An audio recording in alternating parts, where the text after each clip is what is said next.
Hello বন্ধুরা, তোমাদের সকলকে স্বাগত জানাই আমার এই চ্যানেলে। আজকে এই ভিডিওতে আমি তোমাদের সাথে এমন একটি জব ভ্যাকেন্সি নিয়ে আলোচনা করব, যেটির মাধ্যমে তোমরা আমাদের রাজ্য অর্থাৎ পশ্চিমবঙ্গে ব্যাংকে চাকরি পাওয়ার সুযোগ পেতে পারো।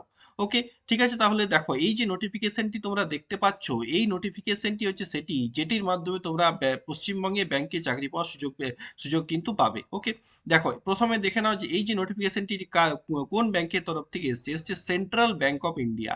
এসছে central bank of India since 1911, মানে 1911 সালে সেন্ট্রাল ব্যাংকের প্রতিষ্ঠা হয়েছিল। ওকে, দেখো প্রথমে এখানে সেন্ট্রাল ব্যাংক সম্বন্ধিত কিছু ইনফরমেশন দেওয়া আছে। Central bank of India a leading public sector bank. Okay, যার কত টোটাল ব্রাঞ্চ আছে, প্রায় সাড়ে সাড়ে 4,000 ব্রাঞ্চ সারা দেশে আছে। ওকে, দেখো এটা প্রথমে কিসের ভ্যাকেন্সি এখানে দেখে নাও। Engagement of apprenticeship under apprenticeship act 1961, মানে এটি একটি অ্যাপ্রেন্টিসের ভ্যাকেন্সি। ঠিক আছে, এনগেজমেন্ট অফ অ্যাপ্রেন্টিস। দেখো এখানে টোটাল টেন্টেটিভ ভ্যাকেন্সি মানে টোটাল নাম্বার অফ ভ্যাকেন্সি কত আছে? 3,000 টোটাল শূন্য পদ এখানে আছে। ওকে, তোমাদের ফর্ম ফিল আপের কবে থেকে শুরু হবে? অনলাইন রেজিস্ট্রেশন, যেটি শুরু হবে 21/2/2024 থেকে। 21/2/2000 মানে 21 ফেব্রুয়ারি 2024 থেকে এর অনলাইন রেজিস্ট্রেশন শুরু হবে। আর ক্লোজিং ডেট তোমাদের যেটা থাকছে, মানে তোমাদের last form fill up date, সেটি হচ্ছে 6/3/2024, মানে 6 মার্চ 2024। ওকে, আর তোমাদের এক্সামিনেশন যেটা হবে, ডেট অফ অনলাইন এক্সামিনেশন, সেটি হচ্ছে 10/3/2024, মানে 6 মার্চে তোমাদের ফর্ম ফিল আপ শেষ, আর 10 মার্চেই কিন্তু তোমাদের এক্সাম। ওকে, তাহলে দেখতে পাচ্ছ কিন্তু তোমাদের কাছে সময় কিন্তু বেশি কিন্তু নেই। এই ব্যাংকের যে সমস্ত পরীক্ষাগুলো হয়, এগুলোর এটাই সবচেয়ে ভালো একটা দিক যে খুব টাইমলি কিন্তু সব প্রসেসটা কিন্তু কমপ্লিটলি হয়। টাইমলি ফর্ম ফিল আপ হয়, টাইমলি সমস্ত এক্সামিনেশন কিন্তু কমপ্লিট করা হয়। এখানেও দিয়ে দিয়েছে দেখো, টেন্টেটিভ অনলাইন এক্সামিনেশন ডেট কবে? 10/3/2024। ওকে, এবার দেখো এখানে নাম্বার অফ ভ্যাকেন্সি কত আছে? 3,000, যেটা তোমাদের প্রথমেই বললাম। ওকে, তারপরে দেখো আর কি কি ইনফরমেশন দেওয়া হয়। এলিজিবিলিটি ক্রাইটেরিয়া কি লাগবে না? সিটিজেন অফ ইন্ডিয়া, ভারতবর্ষের একজন নাগরিক হতে হবে, যেটা অবশ্যই থাকাই উচিত। ওকে, তারপরে দেখো এখানে, তারপরে তোমাদের এখানে ফার্স্ট যেটা হচ্ছে এজ, তোমাদের এজ কত লাগবে? এজ তোমাদের এখানে যেটা লাগবে, যে তোমাদের candidate should have born between 1/4/1996 to 31/3/2004, মানে তোমাদের ডেট অফ বার্থ যেটা হবে সেটি 1/4/1996 থেকে 31/3/2004-এর মধ্যে তোমাদের ডেট অফ বার্থটা হওয়া যায়। 1/4/1996 থেকে 31/3/2004 এই দুটো ডেটের মধ্যে যদি তোমার ডেট অফ বার্থ হয়, সেক্ষেত্রেই তুমি কিন্তু এখানে ফর্ম ফিল আপ করতে পারবে। ওকে, এবার তারপর দেখেন এডুকেশনাল কোয়ালিফিকেশন বা শিক্ষাগত যোগ্যতা তোমাদের কি চাওয়া হয়েছে।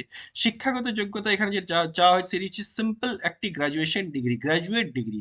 সিম্পল একটি গ্র্যাজুয়েশন ডিগ্রি, ভারতবর্ষের যে কোনো ইউনিভার্সিটি থেকে কোনো কিছু পার্সেন্টেজ কিচ্ছু চাওয়া হয়নি। সিম্পল গ্র্যাজুয়েশন থাকলেই তুমি কিন্তু ফর্ম ফিল আপ করতে পারো।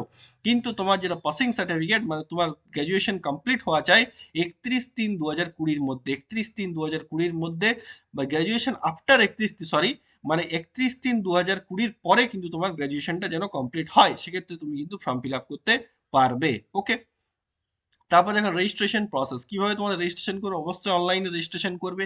যার অফিসিয়াল ওয়েবসাইট হচ্ছে এটা www.nats.education.gov.in, এই অফিসিয়াল ওয়েবসাইটে গিয়ে কিন্তু তোমাদেরকে এখানে প্রথমে রেজিস্ট্রেশন করতে হবে। ঠিক, তারপরে দেখো সিলেকশন প্রসেস, তোমরা কিভাবে এই চাকরিটি পাবে তার সিলেকশন প্রসেস কি থাকছে।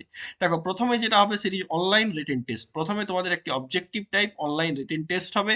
সেখানে টোটাল তোমাদের কি থাকবে? টোটাল 5টি সাবজেক্টে তোমাদের পরীক্ষা হবে। কি কি থাকছে না? কোয়ান্টিটিভ অ্যাপটিটিউড, ম্যাথামেটিক্স, তারপরে যে তোমার জেনারেল ইংলিশ, তারপর রিজনিং, তারপরে কম্পিউটার, আর basic retail liability product, basic retail assessment product, basic investment product, আর বেসিক ইন্স্যুরেন্স প্রোডাক্ট। এই যে জিনিসগুলো আছে, basic retail liability product, basic retail asset product, basic investment product, আর বেসিক ইন্স্যুরেন্স প্রোডাক্ট, এটা হচ্ছে একটা সাবজেক্ট। জেনারেল ইংলিশ একটা সাবজেক্ট, ম্যাথ একটা, তোমার কম্পিউটার একটা, আর রিজনিং একটা, এই 5টি সাবজেক্টের টোটাল তোমাদের পরীক্ষা কিন্তু হবে। ওকে, আর selection will be based on the merit of the per vacancy, merit list will be drawn depending upon the vacancy. Okay, মানে যেমন ভ্যাকেন্সি থাকবে তার উপরে বেস করে তোমাদের মেরিট লিস্টটি কিন্তু তৈরি করা হবে। এটা হচ্ছে 1 নম্বর অনলাইন রিটেন টেস্ট। আর দ্বিতীয় নম্বরে যেটা বললাম প্রথমেই, যেটা পশ্চিমবঙ্গে তোমরা কিভাবে চাকরি পাবে তার জন্য যেটা হয় হচ্ছে এখানে কিনা লোকাল ল্যাঙ্গুয়েজ প্রুফ, মানে তোমার যে যে রাজ্যে তুমি অ্যাপ্লাই করবে সেই রাজ্যে যেটা লোকাল ল্যাঙ্গুয়েজ, তার কিন্তু একটা লোকাল ল্যাঙ্গুয়েজ এক্সামিনেশন তোমাকে দিতে হবে। এবং তা শুধু তাই নয়, সেই রাজ্যের যেটা লোকাল ল্যাঙ্গুয়েজ, সেই রাজ্যের লোকাল ল্যাঙ্গুয়েজটা যে তুমি পড়েছো তার একটি প্রুফ কিন্তু তোমাকে দিতে হবে। এখানে দেখো, candidate should have proficient in the local language, মানে লোকাল যেটা ল্যাঙ্গুয়েজ আমাদের পশ্চিমবঙ্গের ক্ষেত্রে বাংলা, মানে বাংলায় তোমাকে লিখতে, পড়তে, বুঝতে এবং কথা বলতে জানতে হবে। তার সাথে তোমার কি করতে হবে, candidate will be required to produce A certificate of class 8, 10 এবং 12 or graduation level having studied one of his or her subject as a local language. মানে বাংলাতে হয় তোমাকে 8 পাস বা মাধ্যমিক পাস বা এই উচ্চ মাধ্যমিক পাস বা গ্র্যাজুয়েশন পাসের যে কোনো একটি সার্টিফিকেট, মানে অ্যাজ এ সাবজেক্ট হিসাবে বাংলা যেন তোমার ছিল, বাংলা তুমি পড়েছো তার একটি সার্টিফিকেট কিন্তু তোমাকে সেখানে প্রডিউস করতে হবে, সেখানে কিন্তু তোমাকে দেখাতে হবে, তবেই কিন্তু তুমি অ্যালাউ হবে। মানে যদি অন্য রাজ্যের কেউ চায়ও এখানে ফর্ম ফিল আপ করতে যে বাংলা জানে না, তাও সে কিন্তু ফর্ম ফিল আপ করতে পারবে না। ওকে, তারপরে এখন কন্ট্রাক্ট অফ অ্যাপ্রেন্টিসশিপ, যেহেতু প্রথমেই যেটা বলে দিলাম যে তোমাদের অ্যাপ্রেন্টিসশিপের ভ্যাকেন্সি, অতএব এটা কিন্তু একটা পার্মানেন্ট ভ্যাকেন্সি কিন্তু নয়, এখানে তোমাদের কন্ট্রাকচুয়াল হিসাবে কিন্তু নিয়োগ করা হবে। সেই নিয়োগটা, সেই কন্ট্রাক্টটা কত দিনের হবে, ইন জেনারেলি অ্যাপ্রেন্টিসশিপে যেটা হয় 1 বছরের ট্রেনিং কিন্তু থাকে। পিরিয়ড অফ এনগেজমেন্ট কত দিনের থাকে, periods of engagement should be 12 months or 1 ইয়ার। 1 বছরের জন্য তোমাদেরকে প্রথমে নিয়োগ করা হবে, তারপরে ব্যাংক তোমাদের পারফরমেন্স হিসাবে তোমাদের কিন্তু রাখতেও পারে বা টার্মিনেটও করতে পারে। কিন্তু এই 1 বছর পর ট্রেনিং এর পরে তোমার কাছে কিন্তু কোনো লিগ্যাল রাইট কিন্তু এখানে থাকবে না যে তুমি জব বা সেখানে চাকরি দাবি করতে পারো। তুমি কিন্তু চাকরি দাবি করতে কিন্তু পারে না, ব্যাংক চাইলে তোমাকে কিন্তু পার্মানেন্ট রাখতেও পারে। ওকে, তারপরে দেখেন টার্মিনেশন অফ অ্যাপ্রেন্টিসশিপ কন্ট্রাক্ট, যে তোমাকে কোন কোন কোন কোন এতে তোমাকে টার্মিনেট করা হতে পারে তার ডিটেলস গুলো দেওয়া আছে। তারপরে দেখো স্টাইপেন্ড, মানে তোমরা স্যালারি কত পাবে। দেখো স্যালারি যেটা এখানে তোমরা প্রথম 1 বছরের যে ট্রেনিং তোমাদের থাকবে সেই সময় যেটা পাবে, যদি তোমরা রুরাল এবং সেমি আরবান ব্রাঞ্চে থাকো তাহলে পাবে 15,000 টাকা, আরবান ব্রাঞ্চেও 15,000 আর মেট্রো ব্রাঞ্চেও 15,000, যে কোনো ব্রাঞ্চেই তোমার নিয়োগ হোক না কেন তোমার স্যালারি হবে ফিক্সড 15,000 বা 15,000 টাকা পার মান্থ।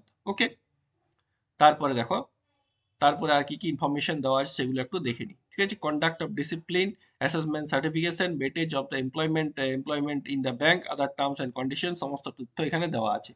তারপর দেখেন এজ রিল্যাক্সেশন যেটা সরকারি নিয়ম অনুযায়ী থাকে সেটা এখানে আছে। দেখো SC ST ক্যান্ডিডেট যারা আছে তারা 5 বছরের ছাড় পাবে, ওবিসি ক্যান্ডিডেট যারা আছে তারা 3 বছরের ছাড় পাবে, পার্সন উইথ ডিসেবিলিটি যারা আছে তারা 10 বছরের ছাড় কিন্তু এখানে পাচ্ছে। ওকে, তারপরে দেখো আর কি কি ইনফরমেশন দেওয়া আছে। তারপরে নেক্সট নেক্সট চলে যাই, অ্যাপ্লিকেশন ফিস তোমাদের কত লাগবে সেটা একটু দেখে নাও। এই যে দেখো অ্যাপ্লিকেশন আর এক্সামিনেশন ফিস, দেখো তোমরা যদি পিডাব্লিউবিডি ক্যান্ডিডেট হও সেক্ষেত্রে তোমাদের লাগবে 400 টাকা প্লাস জিএসটি, পিডাব্লিউবিডি দের লাগবে 400 টাকা প্লাস জিএসটি। SC ST এবং অল বিমেন এবং EWS, SC ST all women candidate এবং ইডাব্লিউএস ক্যান্ডিডেটদের লাগবে 600 টাকা প্লাস জিএসটি। আর অল আদার ক্যান্ডিডেট মানে জেনারেল ক্যান্ডিডেট, ওবিসি ক্যান্ডিডেট তাদের লাগবে 800 টাকা প্লাস জিএসটি, 800 টাকা প্লাস জিএসটি, এটা হচ্ছে এর এক্সামিনেশন ফিস। ওকে, তারপরে দেখে নাও আর কি কি ইনফরমেশন দেওয়া আছে।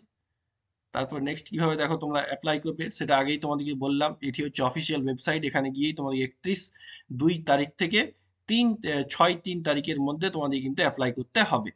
ওকে, ঠিক তাহলে এই হলো, এই যে নতুন যে সেন্ট্রাল ব্যাংকের তরফ থেকে অ্যাপ্রেন্টিসশিপ নিয়োগের জন্য নতুন ভ্যাকেন্সিটি এসেছে তার সমস্ত ডিটেল তথ্যগুলো আমি বলবো, যাদের কাছে এই কোয়ালিফিকেশন আছে, এজ গ্রুপের মধ্যে আছো, তারা কিন্তু অবশ্যই ফর্মটি ফিল আপ করো। সেন্ট্রাল ব্যাংকের মতন একটি একটি সংস্থার অধীনে কিন্তু তোমরা অ্যাপ্রেন্টিসশিপ করার সুযোগ পাচ্ছ, করে নাও।